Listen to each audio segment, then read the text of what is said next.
The coffee shop buzzed with life, the aroma of freshly brewed coffee mingling with the chatter of customers. Sunlight streamed through the large glass windows, illuminating the modest cafe. A barista worked swiftly behind the counter, steam hissing from the espresso machine. In one corner, a man in his late 30s, dressed in a scruffy leather jacket, sat hunched over a half-empty cup of coffee. His face was lined with frustration, his sharp eyes darting toward the entrance every few seconds. Suddenly, the door creaked open with an unusual force, silencing the chatter. The man in the jacket stiffened, his hand gripping the coffee cup tightly. Standing in the doorway was Donald Trump. But he wasn't the larger-than-life figure people remembered. His posture was slouched, his face was devoid of its usual bravado, and his eyes carried the weight of something unspoken.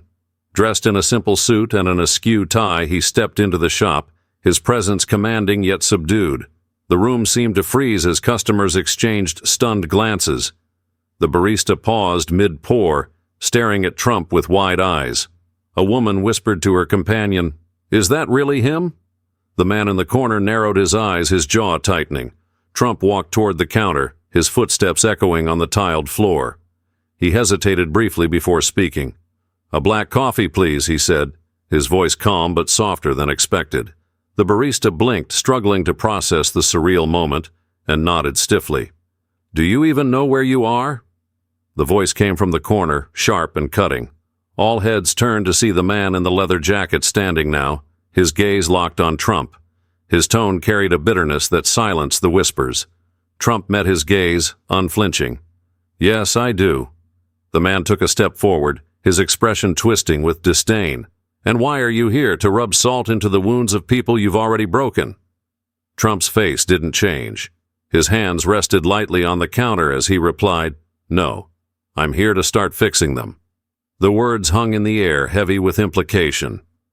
The barista stopped completely, his hands trembling as he held the coffee pot. The other customers watched, their curiosity turning into something deeper.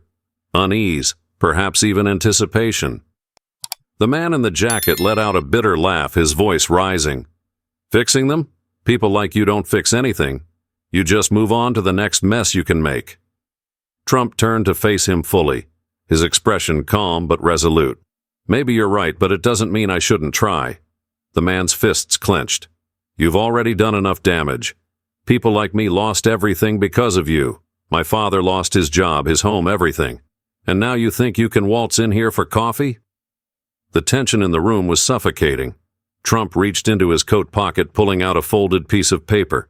His hand trembled slightly as he held it up. "I'm not asking for forgiveness," he said, his voice steady. "I'm asking for a chance to make things right."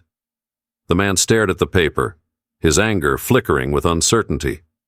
The barista shifted uneasily, glancing between them. Customers whispered to each other, phones now pointed discreetly toward the unfolding scene. Before anyone could respond, the door slammed open again, and a voice from outside shouted, "We've got a situation." The words sent a ripple of alarm through the shop, and Trump's eyes darted toward the commotion outside. The man in the jacket hesitated, torn between anger and the unexpected turn of events. Trump took a step toward the door, his expression shifting. "Let me see what's happening," he said quietly, as if speaking to himself. But the man stepped in his path, his voice low and cold. "You're not walking out of this one, not until we're done." Trump paused, his eyes meeting the man's. For a brief moment, something unspoken passed between them, a recognition perhaps of shared pain. But the moment shattered as another shout came from outside, louder this time.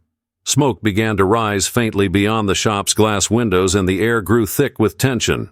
"What's going on?" someone whispered from the back.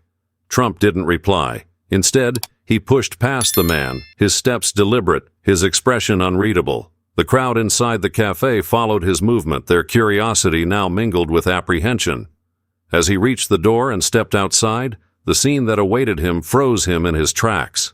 The sunlight outside the coffee shop was now obscured by a dark plume of smoke rising from a small alley nearby.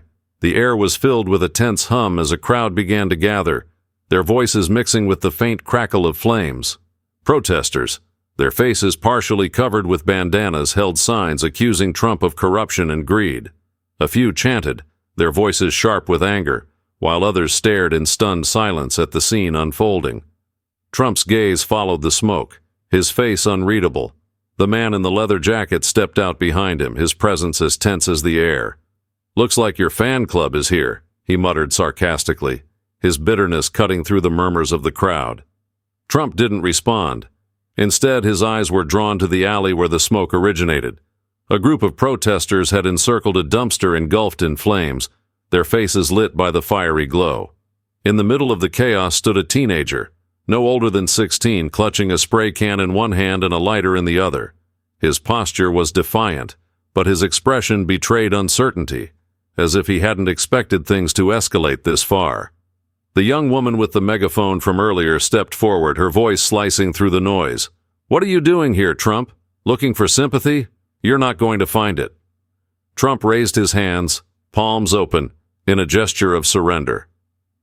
"I'm not looking for sympathy," he said evenly, his voice calm but firm. "I'm looking for understanding, and maybe for you to hear me out." The crowd murmured louder, their reactions ranging from skepticism to outright anger. The man in the leather jacket folded his arms, watching with a mix of disdain and curiosity. "You think you can talk your way out of this?" he sneered. "I'm not trying to talk my way out," Trump replied, his eyes fixed on the young boy near the flames. "I'm trying to stop this before someone gets hurt." The teenager took a step back as Trump approached, the lighter trembling in his hand. "Stay back," he warned, his voice cracking. "This isn't your place." Trump stopped, keeping his distance, his voice softened, but it didn't lose its edge. "What's your name?" he asked. The boy hesitated, glancing nervously at the crowd around him. "Eli," he said finally, his tone defensive. "Eli," Trump repeated, his tone steady. "I know you're angry. You have every right to be.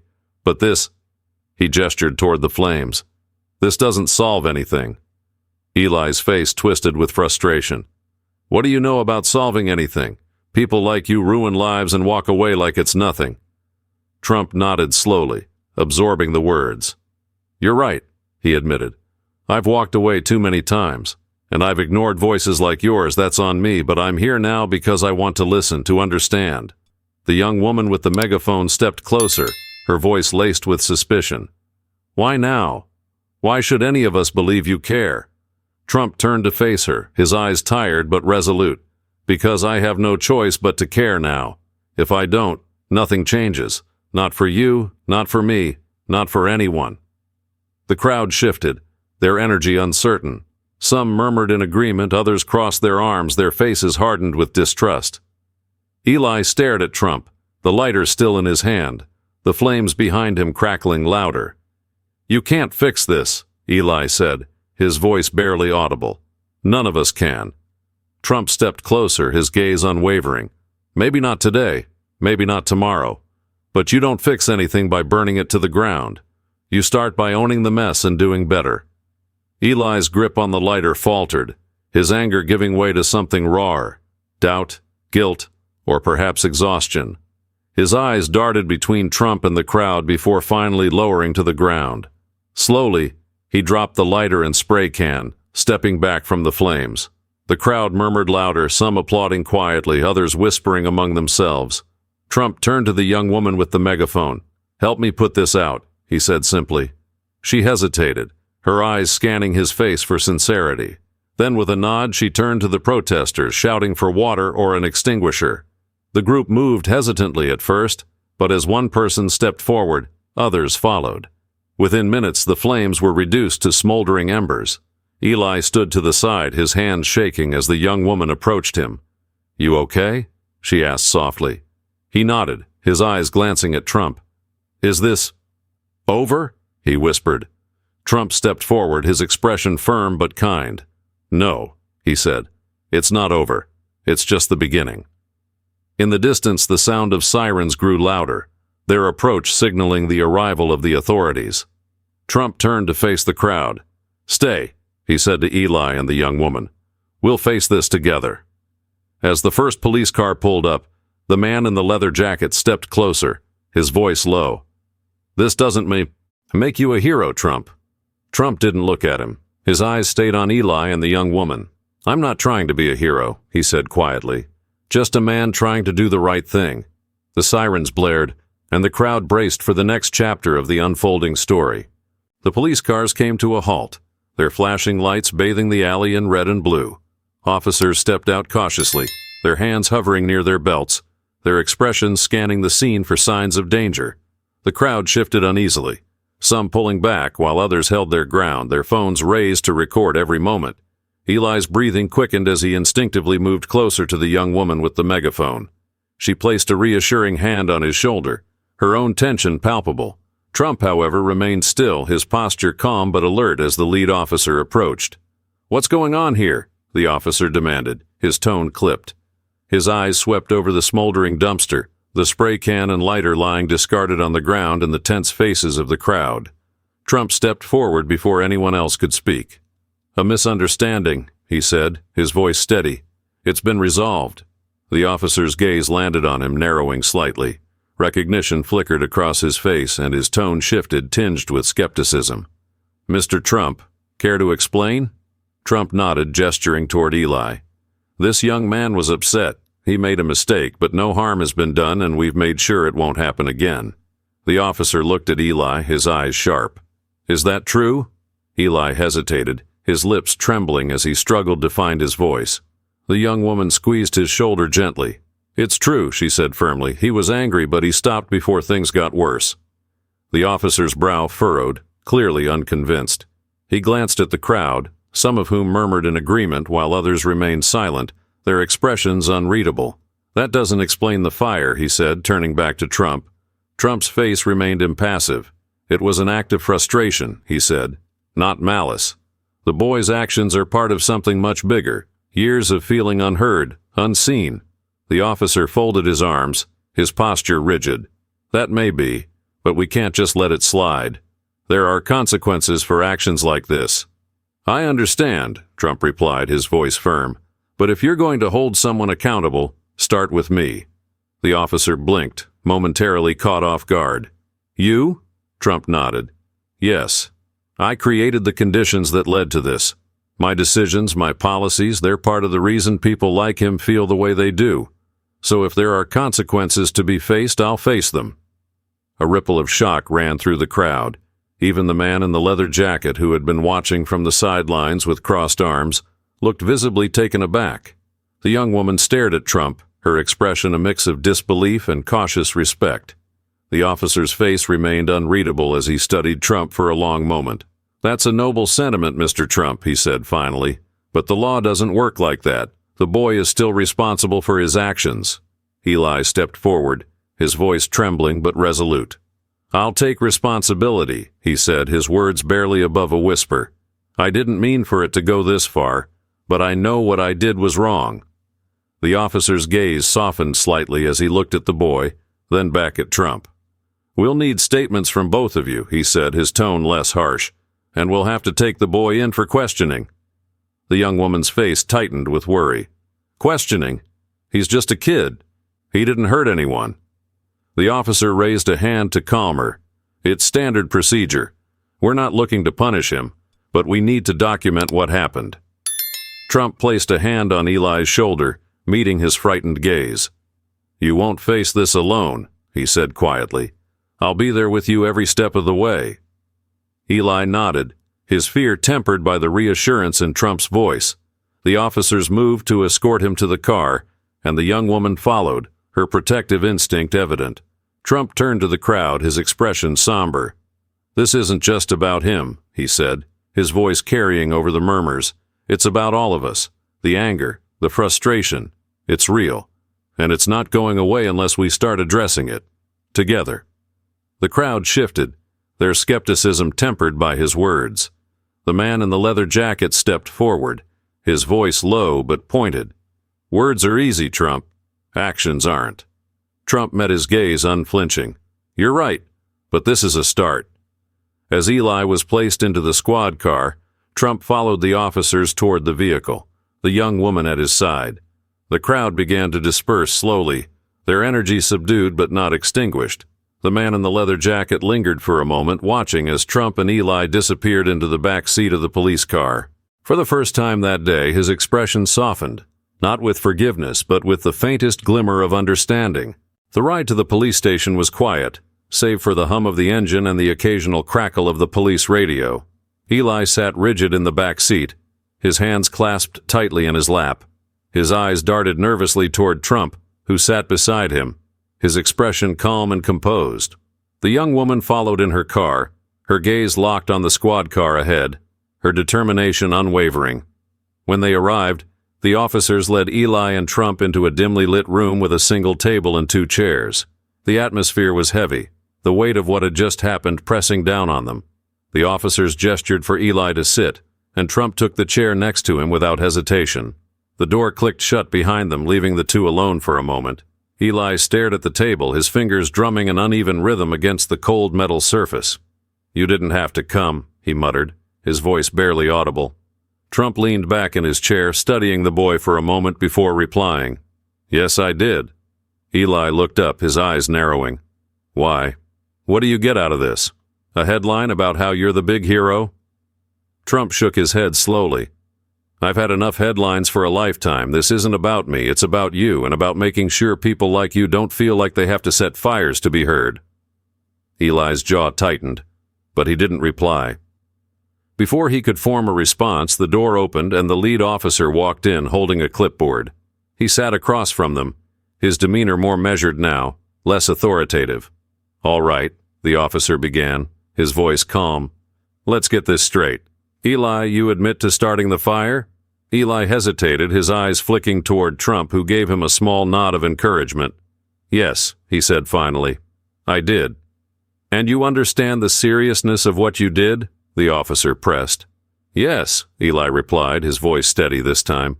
"I wasn't trying to hurt anyone. I was just, I don't know. I was angry."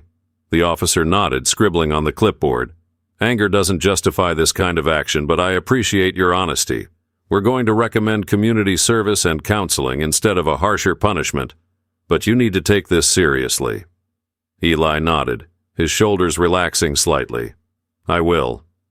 The officer turned to Trump, his expression unreadable. "And you, Mr. Trump, you're taking responsibility as well?" "I am," Trump said firmly. "Because this isn't just about one kid's mistake. It's about the larger mistakes that led to it. Mistakes I've made." The officer arched a brow. "That's a strong statement." "It's the truth," Trump replied. "And it's long overdue." The officer studied him for a moment before standing. "Fine. But don't think this erases anything. Words are only as good as the actions that follow them." Trump stood as well, extending a hand toward Eli. "Come on, let's get out of here." Eli hesitated, then took Trump's hand, his grip firm. Together they walked out of the room where the young woman was waiting anxiously in the hallway. "How'd it go?" she asked, her eyes flicking between the two of them. "Could have been worse," Eli said with a faint smile. "I've got community service. And I've got a lot of work to do," Trump added, his tone serious but not heavy. He looked at the young woman. "Thank you for staying, for standing by him." She folded her arms, her gaze steady. "Someone had to. The real question is, will you stand by him now that this is over?" Trump nodded. "I will. This isn't the end. It's just the beginning." As they stepped out of the station, the crowd that had gathered outside erupted into murmurs and whispers. Cameras flashed, reporters shouted questions, and the air buzzed with curiosity. Trump raised a hand, signaling for silence. "This isn't a story about me," he began, his voice carrying over the noise. "It's about a young man who made a mistake and is willing to make it right. And it's about all of us taking a hard look at what drives that kind of anger and frustration." The crowd quieted, their attention locked on him. Eli stood beside Trump, his posture straighter now, his expression calm. The young woman placed a hand on his shoulder, her support silent but powerful. "And if you're waiting for a headline about redemption," Trump continued, "you won't find it here. This isn't about redemption, it's about responsibility, and that's a story we all need to write together." The murmurs faded into a quiet stillness, the weight of his words settling over the crowd. For the first time in a long time, Trump didn't feel like a man commanding attention. He felt like a man trying to earn it. As the crowd lingered outside the station, their faces reflecting a mixture of curiosity, skepticism, and subdued admiration, Trump turned to Eli and the young woman. The boy looked more at ease now, though the weight of the day's events still clung to him. The young woman, ever watchful, stood close, her eyes scanning the crowd as though she expected someone to challenge what had just transpired. A reporter broke the silence, her voice sharp and direct. "Mr. Trump, does this mean you're admitting fault for the frustrations people like Eli face?" Trump turned toward her, his gaze steady but not confrontational. "I'm saying I was part of a system that created those frustrations," he replied. Ignoring that would be dishonest. Another voice rose, this time from a protester in the back. "Words won't fix what's broken," the crowd murmured in agreement, their skepticism bubbling to the surface. Trump nodded, acknowledging the statement without defensiveness. "You're right, words aren't enough. That's why this moment isn't the solution.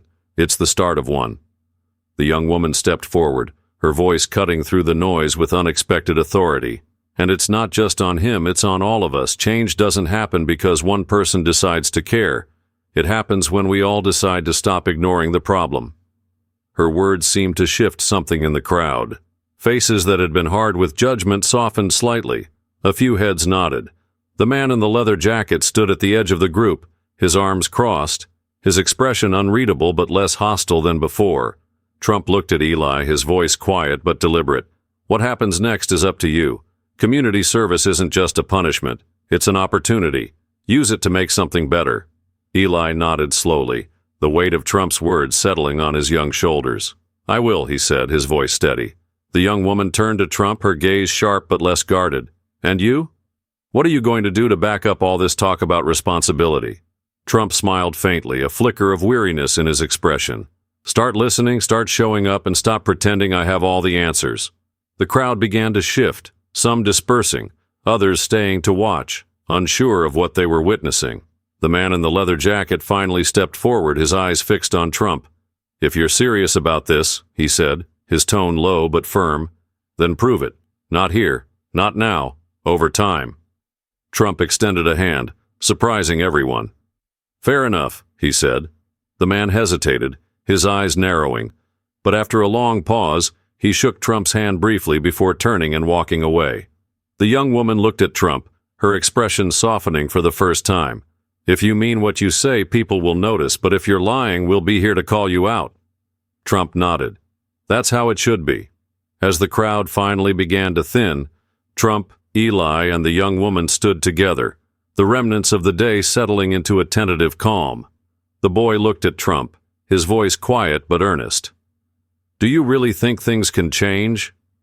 Trump took a long breath, glancing at the retreating crowd, the reporters still lingering at the edges and the smoky alley in the distance.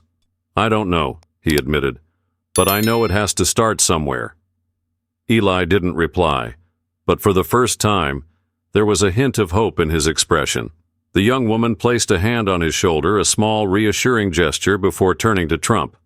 "Let's see if you mean it," she said simply, her words both a challenge and an invitation. Trump nodded, and as the last of the crowd disappeared, the three of them walked away together, the weight of the moment heavy but shared. Behind them, the coffee shop stood quiet, its broken window a silent reminder of the day's chaos, and perhaps its potential for change. Days had passed since the incident at the coffee shop, but its ripple effects were still unfolding. Videos of the confrontation, the fire, and Trump's unexpected intervention had gone viral, sparking heated debates across social media. Some called it a calculated move to rehabilitate his image. Others saw it as a genuine attempt at redemption. The divide was sharp, but one thing was clear. People were talking. Trump sat in a modest office, the walls bare except for a simple clock and a stack of papers on the desk. Across from him sat Eli, dressed in plain clothes with a nervous energy that hadn't completely left him. The young woman, now introduced as Maya, leaned against the desk, her arms crossed. "So, what's the plan?" Maya asked, her tone neutral but curious. Trump looked up from the papers, his expression thoughtful. "The plan is to listen first. No speeches, no grandstanding, just listening." "To who?" Eli asked, his voice hesitant. "To everyone," Trump replied. "People like you. People who felt ignored, dismissed, or left behind." Maya raised an eyebrow. "And what happens after you listen? You think a few conversations will change anything?" Trump leaned back in his chair, his gaze steady. But it's a start. Change doesn't come from a single act. It comes from consistency. Maya studied him for a moment, then nodded. Fair enough, but you're going to need more than words. Actions speak louder. Eli shifted in his seat, his voice quieter. What kind of actions?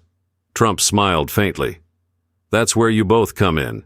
You've seen the problems firsthand. Help me figure out the solutions. Maya's skepticism softened slightly, though it didn't entirely disappear. You're serious about this? As serious as I've ever been, Trump said. The room fell silent for a moment, the weight of his words hanging in the air. Then Maya pushed off the desk, her stance relaxing. All right, she said. Let's see where this goes. Eli looked between the two, his uncertainty replaced by a flicker of determination. I'll help too, but only if you're honest about what you're doing. Trump nodded, a flicker of gratitude in his expression. Honesty is the only way this works. The three of them began outlining a plan, a series of community forums, outreach programs, and initiatives aimed at addressing the frustrations and anger that had fueled the protests. It was a daunting task, but for the first time, it felt possible. A month later, the coffee shop reopened, its shattered window replaced and its interior buzzing with life once again. Trump, Eli, and Maya stood outside watching as people came and went. The barista from that fateful day waved to them through the glass, a faint smile on his face.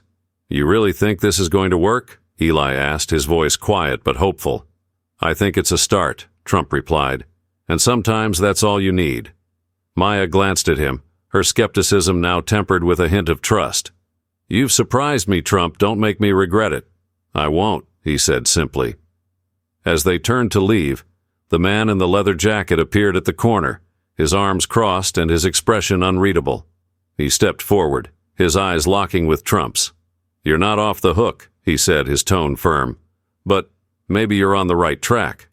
Trump extended a hand, and this time the man shook it without hesitation.